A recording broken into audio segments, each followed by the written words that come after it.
gamit ng count, count A, count blank, count if, at saka count ifs. So, marahil narito kayo, ano-ano nga ba yung mga gamit nito? Kasi puro naman sila counts, di ba? So, ang alam natin is pag-count, di ba, bilang. So, yun na nga yun. Yun yung foundation, bilang. So, isa-isahin natin. Meron ako ditong sample na data. I-zoom in ko lang siya. Ito. So, meron tayong ditong data set. So, as you can see, meron tayong date column, name, status, tsaka quantity. And mapapansin nyo rin na meron tayong mga blanco na cells dito. Yan. Kung nakikita nyo, may mga blank cells tayo. So, yan yung ano natin, magiging sample natin sa paggamit ng count. So, una-una, gagamitin natin muna yung count if. So, ano nga ba yung count? Count lang pala. So, ang count is, bibilangin niya yung mga cells na may mga number value. So, ibig sabihin, yung may mga text is hindi siya mabibilang. So, ang mabibilang lang ng count function ay yung may mga cells na number value. So, ito, katulad dito, 10, 5, 8. So, magsasample tayo dito. Ito yung count. So, ang function sa count is equals count. So, makikita nyo agad kapag nag-type kayo ng word na count, may lumalabas dito ng mga suggestion. So, i-click natin tong count. And then, sabi niya value 1. Yung syntax, value 1, value 2, so on and so forth. So, ito naman is, pwede naman ganito, 1, 2, ganyan siya. So, bibilangin niya, ilan yan? 1, 2. 2 counts siya. So, kapag naman sa range ng cell tayo magbibilang is, idadrag lang natin yung range or yung column. So, ito quantity. So, bilangin natin, ilan ba itong quantity column na mayroong numbers. So, idadrag nyo lang yan mula dito hanggang pababa. Yan. So, as you can see, dito hanggang D16. So, i-verify natin dito hanggang D16. So, bibilangin lang natin yung ilan yung may numbers dito. So, regardless kung blank yan or meron. So, kung text kasi hindi niya bibilangin. So, ipapakita ko may samples. Yan. So, sabi niya 14. So, verify natin 1, 2, 3, 4, 5, 6, 7, 8, 9, 10, 11, 12, 13, 14. So, tama. So, what if merong text dito? So, halimbawa, Lawrence. So, anong mangyayari? So, sabi ko nga, di ba, yung count is, bibilangin lang yung only number. So, pag text, i-skip niya yan. So, check natin. So, 20 pa din. Suburin natin. So, halimbawa, nagdag tayo sa isang range. So, halimbawa, status column, puro text to, di ba? So, sample natin. Buburahin ko lang. And then, idadrag ko yung status column. So, ano magiging resulta? So, sabi nga, di ba, numbers lang. So, magiging resulta nito is 0. So, 0 siya. Okay? So, babalik ko siya sa dati. Okay. Next is, done na tayo sa count. Next is yung count A naman. So, ano nga ba yung count A? Count A, bibilangin nito yung mga non-empty or yung mga cells na hindi blanco. So, kasama na doon yung text, yung numbers, dates, tsaka formulas. So, dito, magsasample tayo. Count. Ito yung count A. So, non-empty cells. So, as you can see, let's say, bilangin natin yung name na column. So, ang bibilangin nyo lang dito ay yung mga non-empty or yung mga cells na walang yung cells na mga hindi blanco or in short, yung mga cells na may mga laman. Okay? So, ang function dyan is count A. So, select natin to. So, again, ganun din. Let's say, diba, maglagay tayo ng value 1, Lawrence. Bibilangin niya yan. Kasi nga, kahit ano is bibilangin niya. Yan. So, 2. Diba? So, regardless kung ano yan siya, kung number, text, or formula. Okay? So, this time kasi ang bibilangin natin dito ay yung within range. So, for example, dito tayo sa my column. So, idadrag lang natin yan siya. So, ang bibilang niya lang dito is yung may mga cells na may mga value. Tulad dito, itong si John Sarah, bibilangin niya siya. So, enter. So, 14. So, again, bilangin natin. So, halos same lang din naman sila ng quantity na cells na meron. I mean, iba pala wala. Pero halos yung count kasi is same. Diba? Kumbaga dito is 1. 1 lang yung walang value. So, dito, ganun din. Sa column is isa lang din yung walang value. Kaya naging 14. Okay? So, try nga natin ng mag-drag tayo ng multiple columns. So, mula dito, kasi 'di ba ito is text and number. So, drag natin dito. So, bibilangin niya lang kung ilan lahat yan. Okay? So, nag-work. 32. So, hindi na natin kailangan verify yan. So, si Google Sheet naman is accurate naman na basta ang binilang niya lang dito is mga non-empty or yung mga may value na column. So, sama natin si A. So, yan. Bibilangin niya lang yung mga value. Okay? So, 56 all in all. So, ganun lang siya nag-work. Okay? Next is count blank. Ano yung count blank? Yung count blank naman is count empty or yung mga blank cells in a range. Halimbawa, dito sa ating column, bibilang niya lang dito yung blanco. Halimbawa, dito kay status, so ang blanco ay isa. So, dapat isa yung magiging resulta. So, ito yung count blank. Okay? Count blank. Yan. Tips lang, kapag nag-ano kayo ng mga function, type nyo lang siguro mga at least 5 characters ng function and then ayun, lalabas naman na yung suggestion. Click nyo na lang para hindi na kayo mahirapan mag-type. So, double check ko lang kung battery pa yung camera ko. So, again, ganun din, pwede kayo pwede kayo mag-enter dito ng cells. Halimbawa, yan, click nyo yan siya, ganyan. Pwede rin naman yung maglagay ng hindi kasi applicable sa count blank yung yung maglalagay tayo ng string. Halimbawa, ganito, ganyan. Kasi nga, i-check niya dyan, di ba? Okay? So, pwede naman siguro ganyan. O, nabibilang niya. So, ganun yung string. String kasi tawag dito. Or, pag in-enclose mo siya, di ba 2 spaces yan siya. Ang bilang niya kasi 2 spaces, 1, 2. So, kaya binilang niya as 2. So, dito sa sample natin is, bibilangin naman natin yung mga cells sa range. Ito kasi range. Ito yung cell. Okay? So, cells in a range.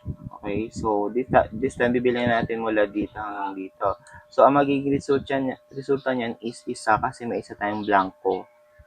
So, naging 1. Okay? So, what if bilangin natin yung blanco dito lahat? Yan. Dito, sa buong dataset. Ito kasi yung dataset na tinatawag. Buong itong data na ginagamit is dataset. So, pag range mula dito hanggang dito. So, dadag natin dito and then enter. So, isa lang yung nabilang niya. So, what if doon sa buong dataset, ilan lahat yung blanco or walang laman? So, idadrag natin mula dito hanggang dito. So, bibilang nila yung mga empty dyan. So, ito is, mabibilang pa natin kasi konti. 1, 2, 3, 4. So, 4 dapat yung magiging result niya. Okay, check natin. So, tama. So, next is count if. Yan. Ito is, yung count if is, na to siya. Katulad siya nung sum and sum if na dinemo ko last time. So, yung video is nandoon sa taas. Check nyo na lang. Tapos, count if is more on logic kasi siya, katulad ng sum and sum if. So, paano nga ba siya gagamitin? So, pag sinabing count if, ibibilangan niya lang yung cells kapag na-meet niya yung nilagay nating isang specific na condition. So, let's say dito sa sample natin, pag count if is, let's say, bibilangan lang natin yung mga completed doon sa range na yon. So, sa sample natin, ito yung count if. So, ang function dyan is count if. So, yan. Again, nag-type lang ako ng 1, 2, 3, 4, 5, 6. So, 6 ang tinype ko. And then, count if. I-click ko na lang siya para hindi ako magkamali sa typing. Kasi minsan, usually, ang nagiging mali kasi ng mga gumagawa ng function is tinatype nila yung function. So, ako, tinatype ko siguro mga first 10, first 5, ganun lang. Tapos, i-select ko na yung mga suggestion para tama talaga yung function na malalagay ko. So, ito yung syntax ni count if, sabi niya, range criterion. Meaning, count if, bibilangin niya yung nandito sa range na to based dito sa criterion na sinabi natin. So, dito sa sample natin is status. So, bibilangin natin dito yung mga completed status. So, ito, mabe-verify pa natin. 1, 2, 3, 4, 5, 6, 7. So, 7 dapat yung magiging result. So, range. Ano nga ba yung range? Ito. Di ba sinabi ko pag range mula isang, ano siya ng cells. Kumbaga, ito kasi single cells lang. Pag mula dito hanggang dito is range ang tawag. So, from C2 to C16. So, range yon. Okay? So, idadrag natin yung range. Tapos, ano yung criterion natin kapag ang status ay completed. Okay? So, again, huwag kalimutang kapag ka nag-enter tayo ng text or string, dapat naka-enclose siya sa double quotation. Okay? Kapag magko-close tayo ng function, close apostrophe. Okay? Enter. So, 7. So, bilangan natin ulit. 1, 2, 3, 4, 5, 6, 7. So, 7 yung function. So, what if pending? So, papalitan nyo lang tong text ng word na pending. So, bibilangin niya kung ilan yung pending. Again, 5. So, 1, 2, 3, 4, 5. Okay? What if naman pag canceled?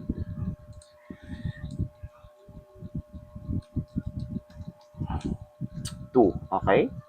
Canceled is 2. So, may mga ways tayo kapag gumagamit tayo ng text or cell. Okay? So, this time kasi is text yung ginamit natin. So, what if gusto ko ng cell? Ito dapat other topic na to kasi more on drop down list. So, sinample ko lang. So, instead of using text string, pwede tayong gumamit ng cell reference. Ito, yung cell referencing pala is itatopic ko yan soon. So, abangan nyo na lang. So, be sure na nakasubscribe kayo sa channel ko para maging updated kayo kapag kami in-upload akong bagong mga tutorial. So, for medyo bilibilisan ko lang. Ang self-referencing is napakahalaga. So, makikita nyo yan sa formula, yun yung may dollar sign. So, explain ko yan soon. Okay, so going back tayo. So, yan. I-click nyo lang tong cell. Yan, H4. So, ganun lang din siya nag-work. Kumbaga, let's say ito is completed.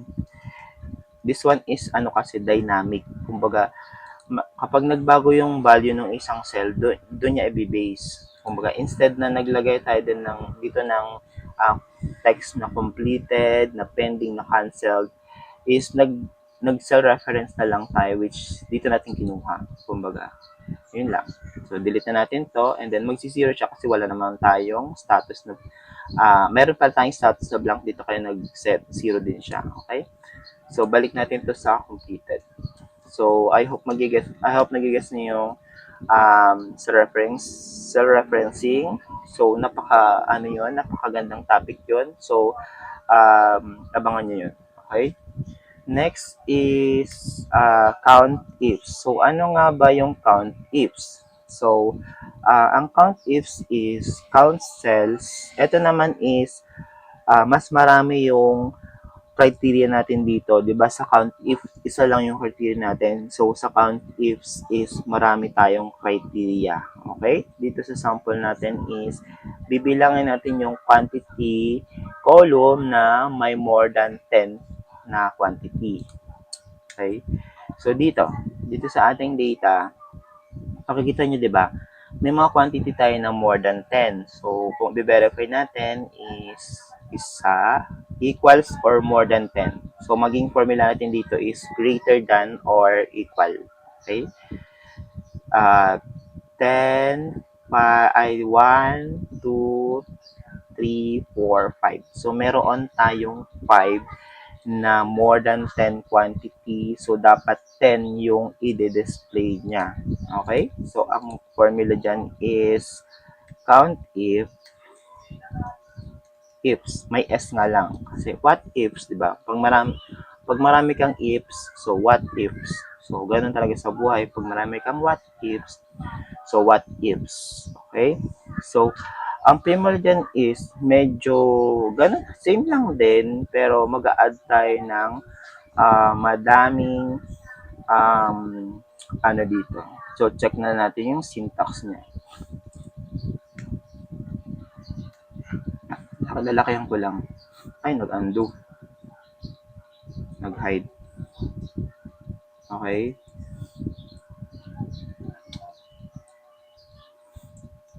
Ayan. Okay. So, sa ating sample is count ifs. Okay. Check natin yung kanyang syntax. So, sabi, criteria range 1, criterion 1, tapos criteria range 2, criterion 2. So, ganun lang din. So, halimbawa, bibilangin natin yung tawag dito, bibilangin natin yung may status na completed na may quantity na more na equal or more than 10. Okay? So medyo ano na to, huwag kayong malilito kasi padali lang to. So bibilangan natin dito sa column na to, sa status column, kung ilan yung completed. Tapos at kung merong quantity column na ang value ay greater than or equal to 10. So, ganun lang yung kanyang formula. So, explain ko lang. So, si Google Sheet kasi nagde-display na siya ng result dito.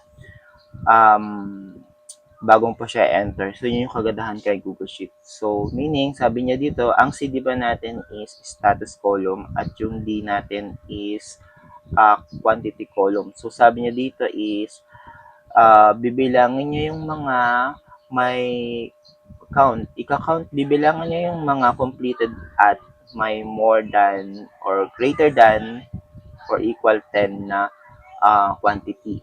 So, enter natin 4. So, verify na lang natin. So, ang completed is 1 or ang completed na may quantity na equal or greater than 10 is completed status quantity is 1. Okay, hindi to pasok. Ito, 2. Tapos, 3. Tapos, 4. Okay? So, tama. Then, what if bilangin naman natin yung may pending na greater than 5 or equal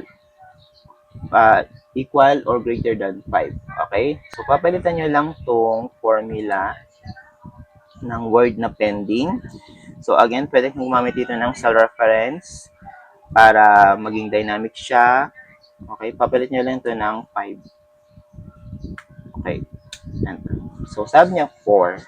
So, kung i-check natin yung mga pending status na may value na equal 5, equal or greater than 5. So, ito, 1, tapos 2, tapos 3, tapos 4. Okay? Ito hindi na to pasok kasi ano na to mababa na sa 5. Okay? So, kaya 4. So, um, napaka napakaganda gamitin ni count if kapag nag-aano kayo, maganda to sa mga sa mga attendance and saan pa ba? Sa mga habit tracker, ganyan. So, gamit na gamit ko to, itong function na to, itong count if, tsaka count ifs. So, count A, nagagamit ko din siya sa naman to, pag nagbibilang ako, pag nagna-numbering ako, yun. Let's say, bibilang ko lang itong column na to, na may value lang. So, ganun. Napaka ito sa sequence. Okay? So, ayun lang. I hope na may natutunan kayo dito sa video na to. And please subscribe to my channel para kapag nag-upload ako ng bagong mga tutorial video is mano-notify ka. And comment ka lang sa baba kung may hindi malinaw para i-explain ko siya. Okay? Thank you and see you on the next one.